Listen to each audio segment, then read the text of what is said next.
Hello everyone, I am Kuldeep Verma. You all are welcome on my social science channel, Socialistic Ties. Today we are going with class 10th, first chapter of economics, that is development. आज हम development से शुरुआत करेंगे जो economics का first chapter है. What is development? Development कहते किसको हैं, होता क्या है? Development means positive growth in any manner, growth of the people, growth of the country, कहीं भी पॉजिटिव ग्रोथ आना. Development is a status of being developing, किसी भी तरीके का डेवलपमेंट होना, आगे बढ़ना, this is called development. Very simple, और कोई ज्यादा डिफिकल्ट मीन नहीं है इसका. सो एनसीईआरटी के चैप्टर से शुरुआत होती है व्हाट डेवलपमेंट प्रोमिसेस, कि डेवलपमेंट क्या प्रोमिसेस करता है. तो फर्स्ट ऑफ ऑल इसमें आता है different peoples different goals, different peoples different developmental goals. Those who are living in country they have their different developmental goals. हर आदमी अलग अलग तरीके से डेवलपमेंट करना चाहता है, खुद को डेवलप करना चाहता है. सबके एम्स या एस्पिरेशंस जो होते हैं वो डिफरेंट होते हैं, यही डिफरेंट डेवलपमेंटल गोल्स है. फॉर एग्जाम्पल अगर हम बात करें रिक्शा पुलर, रिक्शा पुलर क्या सोचता है, उसके लिए डेवलपमेंटल गोल क्या है उसका, कि उसको ज्यादा से ज्यादा पैसेंजर्स मिले, सवारियां जो है वो ज्यादा मिले, and he can earn better wages, कि उसकी वेजेस जो है उसको अच्छे मिले, जो फेयर है उसका किराया, उसकी अच्छी इनकम हो, वो उसके लिए क्या है, डेवलपमेंटल गोल है. फार्मर्स की अगर हम बात करें, inputs, low prices and so that they can get the maximum profit. Prices of the crops कैसे होने चाहिए, हायर होने चाहिए. उनको जो लेबर मिले काम करने वाली, वो उनको सस्ते दामों पर मिलनी चाहिए, वो उनका डेवलपमेंटल गोल है. फॉर स्टूडेंट्स अगर मैं आपकी बात करूं तो आपके लिए डेवलपमेंटल गोल क्या है, कि this year board exam should be very easy and teacher give you lot of marks. ये आपका डेवलपमेंटल गोल है कि आसान एग्जाम हो, अच्छे आपको मार्क्स मिल जाए, इसमें आपका डेवलपमेंट है. तो इस तरीके से in the same sense everybody have their different developmental goals. उन सबके अपने अलग अलग गोल्स होते हैं, हर कोई अपना डेवलपमेंट है वो अलग अलग तरीके से देखता है. आफ्टर दैट इसके अंदर आता है income and other goals. Income and other goals, कि beside income, income is also a developmental goal, because the money can purchase everything, material things. कि अगर हम बात करें whatever we required in our life for living a better life, हमको क्या चाहिए होती है, मनी चाहिए होता है, इनकम चाहिए होता है. इससे हमारी लाइफ बेटर होती है, smoothly we can live in this country, we can fulfil our requirements. So apart from the income there are some other goals, non materialistic goals. non materialistic goals भी होते हैं कि हमें freedom भी चाहिए, we need freedom, we require security, we require peace, we require safe environment, we require potable drinking water. These all are other than income developmental goals. Life के अंदर हमें यही भी चाहिए. इसके बाद में नेक्स्ट जो आता है, this is called national development. National development क्या है, कंट्रीज के अंदर इंफ्रास्ट्रक्चर का लगना. More infrastructure in the country is a national development. Development of the people, those who are living within the country, जो उस कंट्री के अंदर रह रहे हैं, उनका डेवलपमेंट होना, यही तो नेशनल डेवलपमेंट है. उस कंट्री के अंदर ज्यादा से ज्यादा अमेनिटीज, फैसिलिटीज का होना, यही तो नेशनल डेवलपमेंट है. और इसके लिए भी different people have their different notions of development. हर किसी के अलग अलग हैं, they have different developmental goals and there are some controversial developmental goals. You can say that, कि कई बार हमारे जो डेवलपमेंटल गोल्स होते हैं वो एक दूसरे के साथ मैच नहीं खाते हैं, कि development for one may not development for other, कि एक के लिए तो वो डेवलपमेंट हो सकता है लेकिन दूसरे के लिए वो डेवलपमेंट नहीं हो सकता है. Is it clear? सो क्या है डेवलपमेंट, कैसे नहीं हो सकता दूसरे के लिए?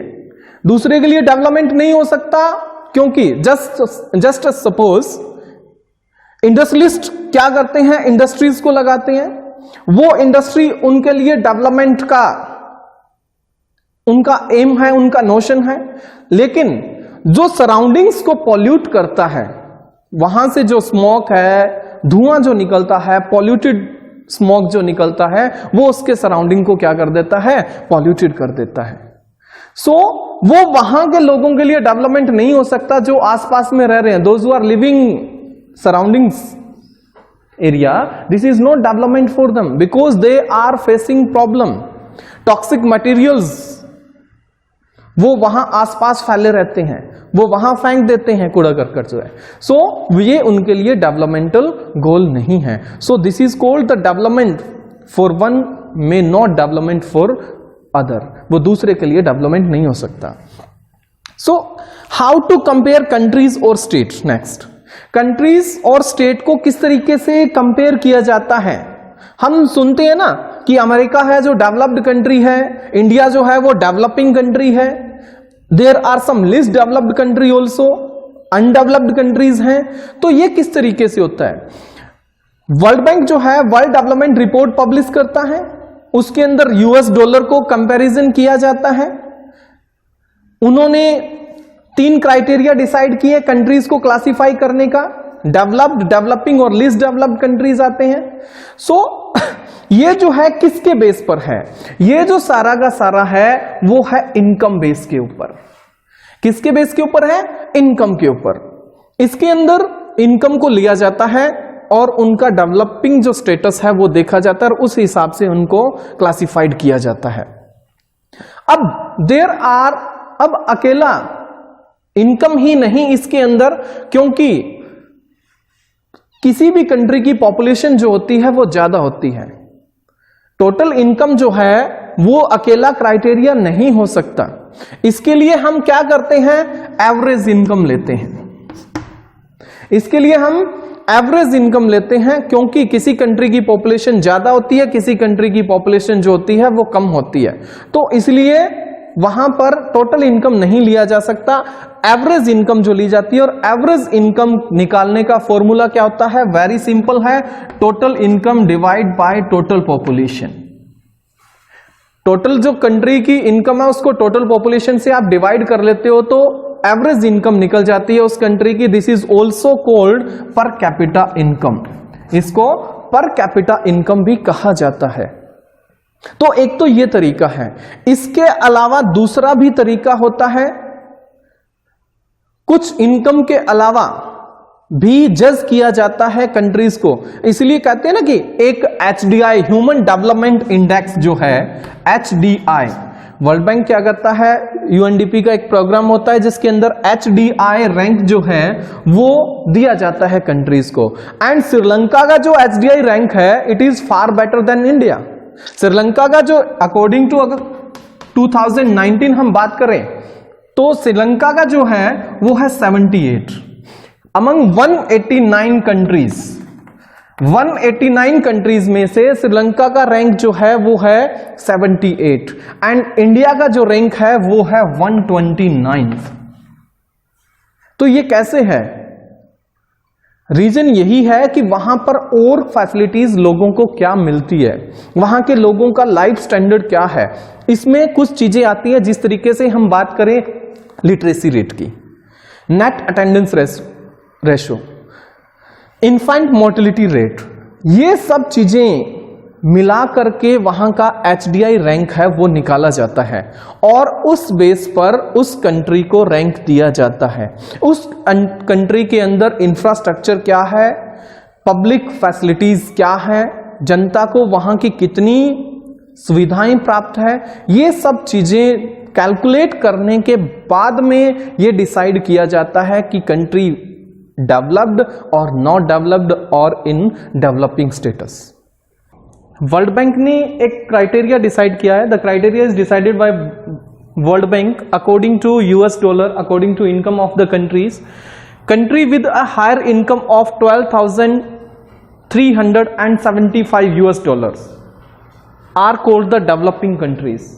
यहां जो इनकम है वो इतनी है वहां के लोगों की, तो उसको डेवलप्ड कंट्रीज माना जाता है। इसके बाद में the countries with a middle income $3,996 से लेकर के $12,375 तक जिनकी इनकम है उनको डेवलपिंग कंट्रीज कहा जाता है। And after that the country whose income is very less, जिनकी इनकम काफी कम है, those who are only able to earn $1,206 to $3,996, जो $96 तक अर्न करते हैं उनको लेस डेवलप्ड कंट्री या लेस डेवलप्ड कंट्री कहा जाता है, या अंडर डेवलपमेंट उनको कहा जाता है। नेक्स्ट जो टॉपिक आता है इसके अंदर है public facilities. Public facilities, the facilities, the amenities which are provided to the public, वो सभी सुविधाएं जो जनता को किसी देश के अंदर प्रोवाइड की जाती है वो पब्लिक फैसिलिटीज होती है। ट्रांसपोर्ट, कम्युनिकेशन, रेलवे, रोड्स, इसके बाद में safe drinking water, sanitation, electricity, ये जो फंडामेंटल नीड्स होती है हमारी, यह सब क्या है, पब्लिक फैसिलिटीज कहलाती है। तो ये जितनी ज्यादा होगी किसी कंट्री के अंदर, उस कंट्री का डेवलपमेंट का जो स्टेटस होगा वो उतना ही हायर होगा और वो कंट्री डेवलप्ड होगा। लास्ट जो आता है टॉपिक इसके अंदर आता है sustainability of development. Sustainable development कि जो डेवलपमेंट है वो सस्टेनेबल है या नहीं। फर्स्ट ऑफ ऑल इसका मीनिंग क्या है सस्टेनेबिलिटी का, या सस्टेनेबल डेवलपमेंट किसको कहा जाता है? सस्टेनेबल डेवलपमेंट कहा जाता है the development which do not compromise with the needs of future generation. कि आज का जो डेवलपमेंट है, development which do not harm the nature, जो नेचर को नुकसान ना पहुंचाए। The development in present do not compromise with the needs of future, कि अगर हम आज डेवलपमेंट करते हैं और वो किसी रिसोर्स को इफेक्ट करता है, आने वाली जो हमारी जनरेशन है, कमिंग जनरेशन है, उसको रिसोर्सेज नहीं मिल पाते हैं या उनको प्रॉब्लम फेस करने पड़ेगी, तो उसको हम सस्टेनेबल डेवलपमेंट नहीं कह सकते। सस्टेनेबल डेवलपमेंट वही होगा जो एनवायरमेंट को किसी भी तरीके से हार्म ना करें। That's all, thank you. अगर ये मेरा वीडियो आपको पसंद आया तो प्लीज इसको लाइक कीजिए, शेयर कीजिए, कीप सपोर्टिंग। Thank you.